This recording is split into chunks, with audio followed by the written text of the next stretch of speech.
స్థానిక ఎన్టీఆర్ జిల్లా ఆసుపత్రిలో RHI magnesita India private limited వారి సిఎస్ఆర్ ఫండ్స్ సౌజన్యంతో పార్లమెంటు సభ్యులు డాక్టర్ సీఎం రమేష్ సహకారంతో సుమారు 1,50,00,000 రూపాయలు సామాజిక భద్రత నిధులు సిఎస్ఆర్ ఫండ్స్ నిర్మించిన బేబీ ఫీడింగ్ రూమ్, కొత్త mortuary room, de addiction centre రూమ్లను శాసనసభ్యులు కొనతాల రామకృష్ణ, పార్లమెంటు సభ్యులు డాక్టర్ సీఎం రమేష్, జిల్లా కలెక్టర్ విజయ్ కృష్ణన్, జిల్లా ఎస్పీ తుహిన్ సిన్హాతో కలిసి ప్రారంభోత్సవ కార్యక్రమం చేపట్టారు.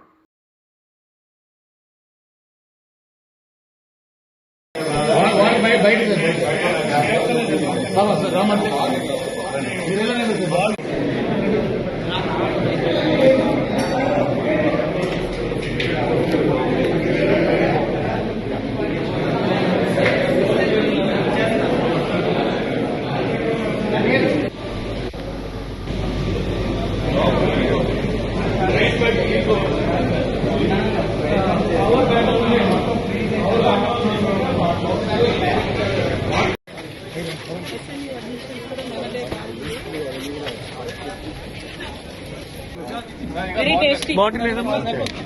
సార్ బాటిల్ పెడతా తాగుతారు సరే బాటిల్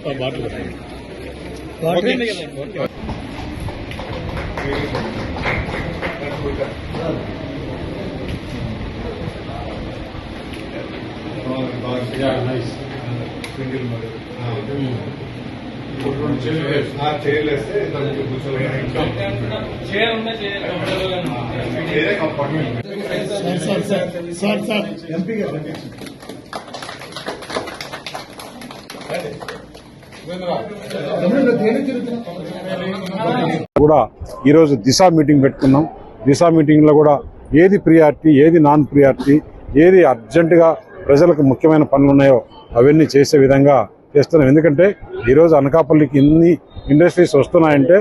అది మన ప్రధానమంత్రికి తీసుకున్న చొరవ, ఇక్కడ అనుభవం ఉన్న ముఖ్యమంత్రి చంద్రబాబు నాయుడు గారు, అలాగే మన డిప్యూటీ సీఎం పవన్ కళ్యాణ్ గారు, లోకేష్ బాబు గారి కృషి వల్ల, వారి అండతో ఈరోజు అనకాపల్లి జిల్లాలో ఇన్ని ఇండస్ట్రీస్ వస్తున్నాయి. ఆ ఇండస్ట్రీస్ ద్వారా ఎంప్లాయ్మెంట్ వస్తుంది, ఆ ఇండస్ట్రీస్ ద్వారా మనకి ట్యాక్స్ బెనిఫిట్ అవుతాయి, జిఎస్టీ వస్తుంది. అలాగే వారు చేసే సిఎస్ఆర్ స్కీముల్లో ప్రజలకు మంచి జరుగుతుందని చెప్పేసి తెలియజేస్తూ ఈరోజు ఈ కార్యక్రమానికి వచ్చిన వారందరికీ మరొకసారి ప్రత్యేకంగా ఎవరైతే మనకు ఢిల్లీ నుంచి వచ్చారో RHI magnesita India private limited CEO Abhishek Sharma గారికి, నాగేశ్వర గారికి, ఇక్కడ ప్లాంట్ హెడ్, వారిద్దరికి ప్రత్యేక ధన్యవాదాలు తెలియజేసుకుంటారు. దాదాపు 1,50,00,000తో సిఎస్ఆర్ స్కీమ్స్తో ఒక రిహాబిలిటేషన్ సెంటరు, మార్చురీకి కావాల్సిన ఎక్విప్మెంటు, అలాగే ఏదైతే పేషెంట్ వెయిటింగ్ రూమ్, ఇవన్నీ కూడా చాలా అధునాతనంతో ఏసీ పెట్టి చేసిన కంపెనీకి ధన్యవాదాలు తెలుపుతూ ఈరోజు అనకాపల్లి జిల్లాలో ఈ పరిశ్రమల అభివృద్ధి వల్ల మనం ఈ సిఎస్ఆర్ స్కీమ్స్తో పనులు చేసుకోగలుగుతున్నాం. ఇంకా ఏదైతే చాలా ఉన్నాయి, సోషల్ వెల్ఫేర్లో కానీ, బీసీ వెల్ఫేర్లో కానీ, హాస్టల్స్ కానీ, స్కూల్స్ కానీ, ఇవన్నీ కూడా యాజమాన్యాలతో మాట్లాడి ఈ ఆర్హెచ్ఏ వాళ్ళు చేసిన దాన్ని చూపిస్తూ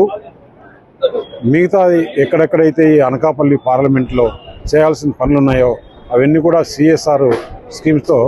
తప్పకుండా చేస్తామని తెలియజేస్తూ గవర్నమెంట్ ఆఫ్ ఇండియా పిఎస్యూస్ దగ్గర నుంచి, ప్రైవేట్ ఇండస్ట్రీస్ నుంచి ఈ మొత్తం రాబోయే 3 సంవత్సరాలలో దాదాపు 300 కోట్లు సిఎస్ఆర్ స్కీమ్ తీసుకొచ్చి ఈ 7 నియోజకవర్గాల్లో కూడా ఈ మాదిరి డెవలప్మెంట్ చేయాలని చెప్పేసి ఈ కూటమి ప్రభుత్వం మేము